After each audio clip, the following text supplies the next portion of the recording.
Hello everybody and welcome to another free mini intuition masterclass. So we're talking about cosmic laws and intuition today, and I want to introduce to you a couple of concepts that we talk about quite a lot when we're doing my intuition training. It's a 10-week online course. We've got another intake coming up on the 23rd of June, and the reason for this series of mini masterclasses is because the doors close this Friday the 19th of June. So if it, the dog's just making himself comfortable. So if it tickles your fancy, you're getting a little bit of a taste test of the content and what we do in our 10-week journey together. Now, this particular topic is quite interesting, I think, because we can hear of the immutable laws or the cosmic laws or the hermetic laws, but we often, even if we've heard of them, we can't really connect them with intuition. Like, it's one of these conversations where it's like, okay, that's all really well and good, but what on earth does that have to do with intuition? So I'm just going to quickly introduce the laws with this mini masterclass today and give you a little bit of information about them and how they work. So there's 3 immutable hermetic laws that we work with in my Activate Your Intuition program. The first one being the Law of Mentalism. And the Law of Mentalism states that all is one, all is of the mind. And we go into this with 2 key ideas. One, that we are all one, we are all connected. There is only one consciousness, one collective consciousness.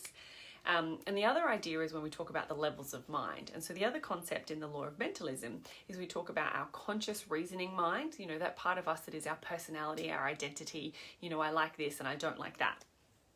Then we have the subconscious mind, and that is like below the deck, below the surface. And the subconscious mind for most of us is about 90 to 95% of us. We like to think that our conscious reasoning mind, you know, the part of us that really likes, you know, this and doesn't like kale, for example, we like to think that our conscious reasoning mind is in charge. But in fact, really, it's actually the subconscious that's in charge. It's the bulk of our consciousness. And what happens is, you know, in the world that we live in, you know, regardless of the more recent circumstances that we've been experiencing, even prior to that, the bulk of the experiences that we witness in this collective reality that we are all experiencing are attuned predominantly to negative, fear-based stories. You only need to turn on the news for 5 minutes to see that. And so what we look at is we then see, when we're looking at our subconscious, our basement, if you will. Sorry, there's a small furry baby trying to get himself out the door after coming in twice as I was setting up for this Facebook Live. He's now pushed the door open and went on out to where he wants to go.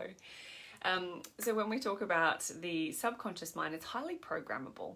And the subconscious mind being highly programmable, what it means is as we go through our life, as we're growing up as children and moving into our teens and then into our adulthood, we are witnessing and experiencing a lot of different things in our day-to-day life, in, you know, in our growing up, in our home life, in our schooling, and all of the experiences that we have with friends, family, whoever.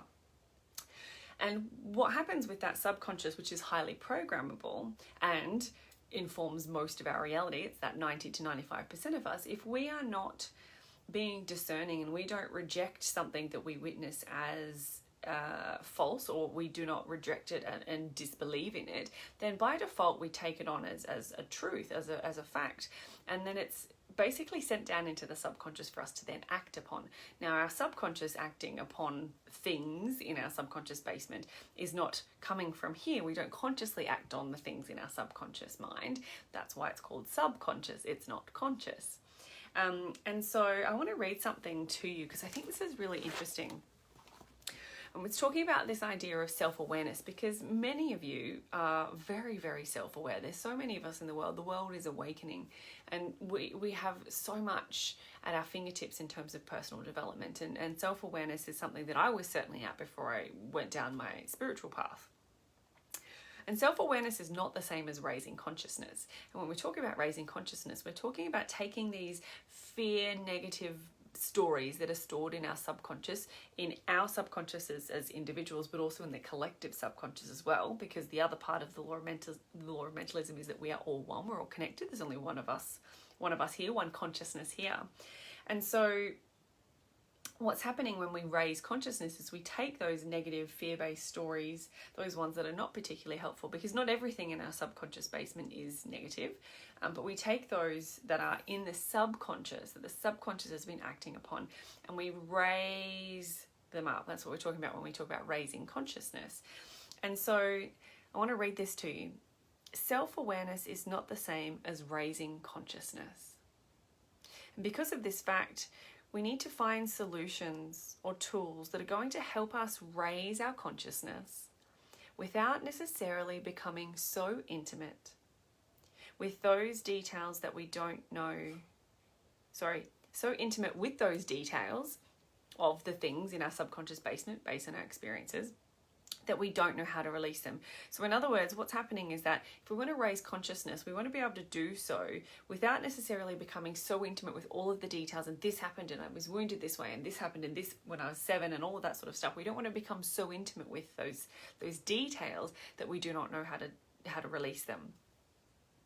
So in other words, we can empty or cleanse the subconscious mind of the fear stories without having to know what all those fear stories are.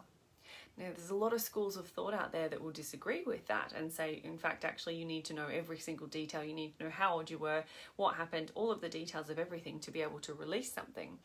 And I would like to invite you to consider perhaps that is not the truth. And being really, really intimate with these details is something that Caroline Myss refers to as woundology. And she talks about this in her book, Anatomy of the Spirit. There's a story that she shares with it. And if you've read the book, you'll be familiar with it.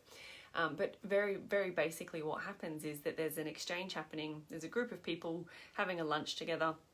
Another person comes and joins them, and one of these people asks if this person is available on such and such a date. And such a date is relevant for whatever reason.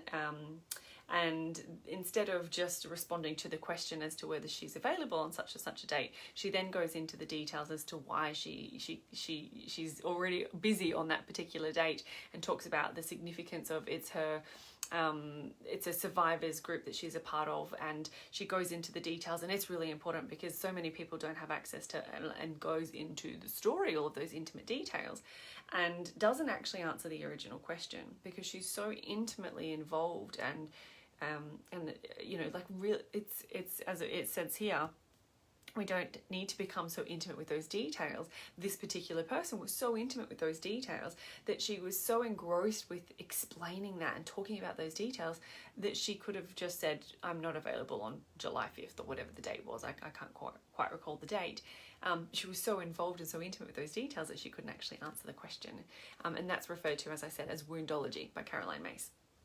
And so this is the key parts of the conscious reasoning mind, that 5 to 10% of us, for most of us, and then the subconscious mind, which is that 90 to 95% in most of us. And the subconscious mind is really, really driving it's driving our physical experience. It's in charge for the most part. Even though we like to think that it's our conscious reasoning mind. So these are the really key parts of the law of mentalism. So the thing is intuition rides with the highest vibration. And if in your subconscious basement you have just by no fault of your own, a lot of the time you don't realize that you are taking something into your subconscious basement to be acted upon without even realizing it.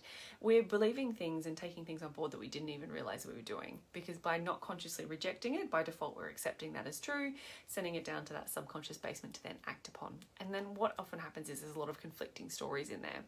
So what we want to do is we want to elevate those things that are not particularly constructive from our subconscious basement and raise consciousness. So that's what we've got with the law of mentalism. There are 2 other laws that we look at in the program. So the first one is the law of mentalism. It's a whole lesson on that, a lesson and a practice. And then we move on to the law of correspondence, and then we move on to the law of vibration after that. And so these laws actually build upon one another. So we start with the law of mentalism and the key concepts involved with that. We unpack that law, go into detail, really bring that back to intuition again and again and again. And then the following lesson is about the law of correspondence. And then the third and final law, not the last lesson, but the third and final law is the law of vibration. And we talk about that. And so we stack that information upon one another, because these laws, once you understand the law of mentalism, then you apply the law of correspondence, things start to click. And then the law of vibration, more things start to click, and it starts to grow and evolve. And your understanding of how these laws relate to intuition becomes more developed as we go on to it. Now, these laws are all part of the curriculum, all part of the course content in my 10-week online intuition course. So if this tickles your fancy and you're quite interested in these cosmic laws, these immutable hermetic laws, then I invite you to consider coming and joining us. The doors close on Friday this week. So that's Friday the 19th of June. doors close on Friday and we start on the 23rd of June. So 23rd if you are in Australia or in the time zone related to Australia. If you're over perhaps in the US, UK, Canada, Europe, that kind of area, it's the day before. Obviously, we're a fair way ahead over here in Australia. So yeah, that's it. I'm going to keep coming back. I'm going to share a couple more lessons, a couple more mini masterclasses with you guys. We're going to look at we've done the law of mentalism. We're going to look at the law of correspondence, and then we'll do another one on the law of vibration as well. And I'll give you a bit of a taste test as to what you're going into in this 10-week journey. So if that tickles your fancy, please do reach out, ask me any questions that you might have. Very welcome to book a 20-minute consult with me, complimentary, no strings attached. Come and ask me all of your questions about the course. And we start, as I said, next week with doors closing officially Friday this week. And the reason for that is you get a welcome pack in the post. And I want to get that in the post to you as soon as possible. So that's it for me. Thank you so much for joining me. I hope that makes sense. I hope you start to unravel the law of mentalism and the little mini taste test that we've had today and seeing how you can apply that to your life. Now, if you want to then start to practice raising that consciousness, then I highly recommend that you get your hands on the micro method. I'll pop a little link in here for you actually. Micro method there. That's a link to the YouTube video that I've recorded of the micro method. It's probably my second most popular YouTube video, second to heart congruence, which I did in another masterclass a couple of days ago. But yeah, so if you have any questions about any of this content, please do reach out and let me know. Please pop your comments in here if that tickles your fancy. Otherwise, I look forward to hearing from you. If you are considering this program, please do reach out, get in touch.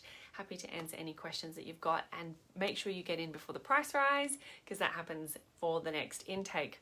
Okay, all right, I said I was going to go. I'm actually going to go now. Thank you so much for joining me here live.